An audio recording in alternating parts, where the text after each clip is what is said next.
All right, first and foremost, give all praise, honor, glory to Yahweh, Ba'ashem Yahushua, Ba'ashem Gakodash. Double honors to the elders and apostles of Great Millstone who rule well and who is worthy to be counted for double honors.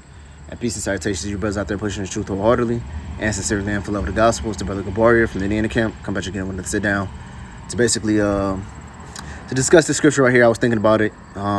Just the Spirit put on me to do a video about it. This is Ephesians chapter 5. I'm gonna start from 15. It says, "See that ye walk circumspectly, not as fools, but as wise." See, it says the scripture says, make sure we're walking circumspectly, man. All right, looking at the word circumspectly goes into exactly, accurately, and diligently. All right, we with the word diligently, what scripture should come to mind at that? It says, be diligent to make that calling and election sure. All right, so we got to make sure when we're walking, we got to make sure we're diligent and we're accurately. We got to make sure we're walking with a purpose. Okay. Walking circumspectly, watching, all angles, watching what we do, watching how we conduct ourselves, man. All right. It says, seeing that ye walk circumspectly, not as fools, right, man? Because we don't walk as these other people out here in this world, man. How they walk. Their walk in life is different from ours, man. They walk because what they think they can prosper. They try to buy a house thinking that they're gonna spend the rest of their life there. They buy a car thinking that's gonna be, that's gonna sustain them for X amount of years. They put their kids through college, or they go to work thinking that they're going to retire with a pension or retire with some type of money in the bank, so they have enough money to retire. So all these people, their walk is maintaining in this world. Our walk is different, man. We understand that this world that we live in is eventually going to be passed away. All right. And while we walking in this truth, while we walking in the wisdom, knowledge, and the wisdom, knowledge of Yahweh Ba'ashem Yahushua, we gotta make sure that walk is circumspectly, not as these people out here, man, but wise. All right. It says redeeming the time because the days are evil, right, man? So redeem. We gotta buy back the time. Where redeem, let's go into it. Basically means rescue. Fragment to rescue from loss, ransom to redeem. It says by pay of a price to recover from the power of another, to ransom, buy off, right, man? So, right now, however X amount of years that you were in the world, and you coming into the truth, that walk, that's you buying back your time. That's you basically saying, I was a nigga for 20 years of my life, or 25 years of my life, and then you come into the truth, walking in the statutes, laws, and commandments, man. That's you buying back your time, and you have to basically get right with the Lord, man. Damn,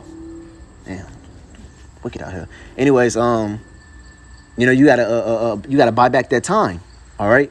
Because the days are evil, man. And like the scriptures say, man, like the brothers say, man, hey, you don't want to be on the Lord's how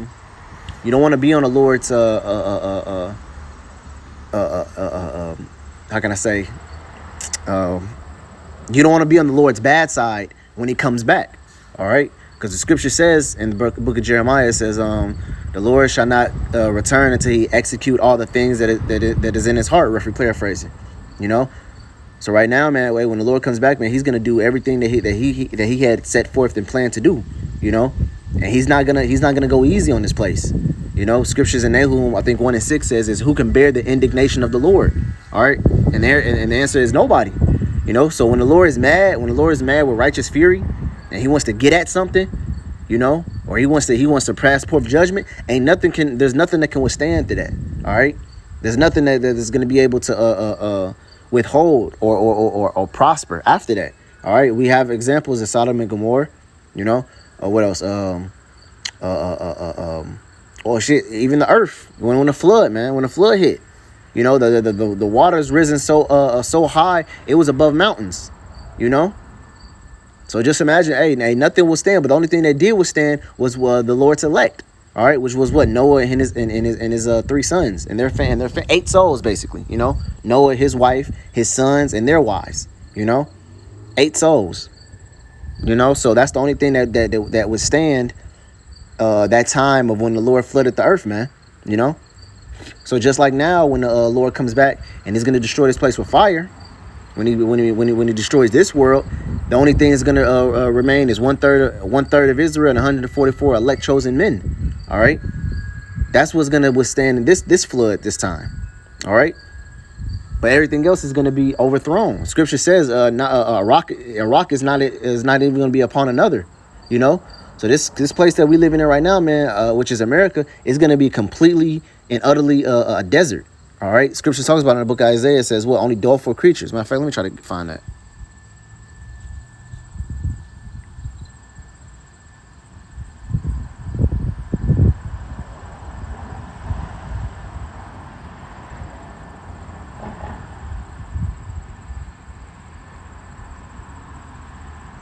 This is book of Isaiah, chapter 13, and verse 19. It says, "In Babylon, the glory of kingdoms, the beauty of the Chaldeans' excellency shall be as Yahweh overthrew Sodom and Gomorrah." Right, man? And that place is a heap. That place is full of radiation right now. You can't grow nothing over in Sodom and Gomorrah right now. All right? But I guess also, what? The Lord blew that place off the map. There's no place called Sodom and Gomorrah no more over there. Nor is there a city that basically says, "Oh, it's not called Sodom and Gomorrah, but we're gonna call it we're gonna build it up and call it something else," because that area, that land over there is completely uninhabitable. All right, the radiation is off the charts over there, man. It says it shall never be inhabited. It says it shall never be inhabited, right, man? So what? Babylon, which is America, it shall never be inhabited again. It says, "Neither shall it be dwelled in from generation to generation." So ain't nobody ever gonna come set a habitation over here. All right, it's gonna be a perpetual memorial. All right. It says, "Neither shall the Arab pitch tent there." Is right. So ain't gonna be no businesses set up over here. Ain't nobody gonna be over here. Setting up businesses. You know, setting up a convenience stores or whatnot. It says, "Neither shall the shepherd make their fold." It's like neither shall the shepherd make their fold there, right, man? Ain't gonna be no no farmland, you know, no gardens over here. It says, "But wild beasts of the desert shall lie there," right, man? So what? Wild beasts of the desert, man. You see what? Snakes, lizards, owls, vultures, what else? What's some things called? I forgot the name of it. But anyways, it says, "And their houses," it says, and wild beasts of the desert shall lie there, and their houses shall be full of doleful creatures." Right, man? Doleful creatures is what? The things that I just named that lives in the desert. All right. The things that thrives in the desert. So that's the only thing that's gonna be over here in America when it's destroyed, man. Doleful creatures. It says, "And owl shall dwell there, and satyrs shall dance thereof." It says, "And the wild beasts of the island shall cry in the desolation's house, and dragons in their palaces, and her time is near to come, and her days shall not be prolonged." Right, man? So like I said, man, buying back the time for the days are evil. You know, these days are evil right now, man. All right, and evil basically means bad time, ill times, you know. So right now, as America is reaching its final hoorah, its final conclusion, we need to make sure we're buying back the time. We need to make sure we're walking circumspectly. We're not just out here doing stuff willy-nilly. All right. There's one more I want to get.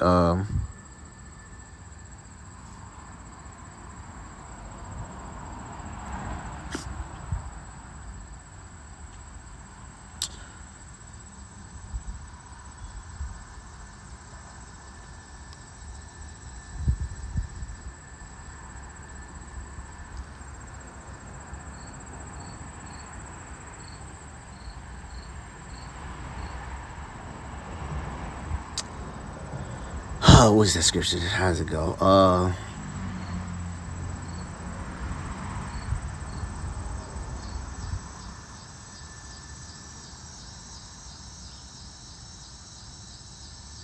man, scripture escaped me. Bible Trap Brothers, bear with me for a minute.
man, I mean, these are all good. You know, don't get me wrong. All these scriptures talking about walking in the light, walking with Yahweh Shai. These are all good scriptures, but this is one specific one I'm looking for.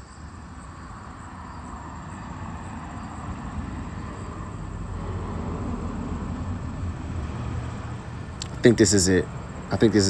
This is Ephesians chapter 2, verse 1. It says, and ye had been quickened, whom were dead in trespass and sin.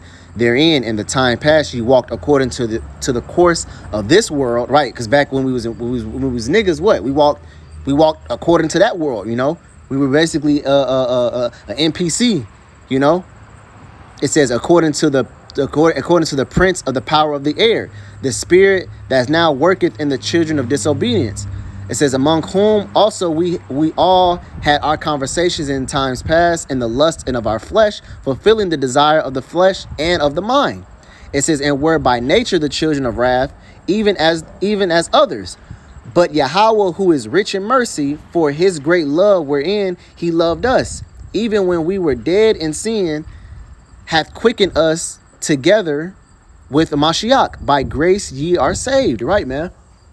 So basically what, man, we know when we were in the world, we walked after that, we walked after all that, what the world had to offer. But now, since the Lord had brought us back, we're doing what now? We're basically walking after the Lord. You know, let me read that over. It says, even when we were dead in sin, have quickened us together with Mashiach. Right, man. Now, we're quickened with Yahweh Shai.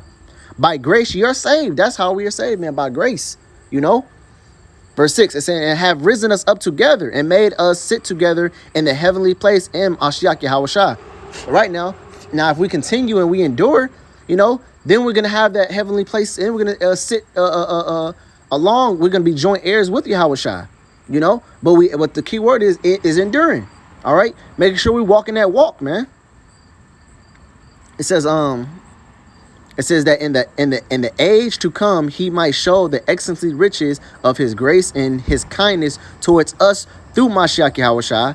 For by grace you are saved through faith, and that not yourselves, but it is a gift. Right. So that was a point right there. But it just shows you that, by us walking after that, by us, when we were in the world, we were in times past walked according to the courses of this world, right? Because we walked according to the world that we lived in.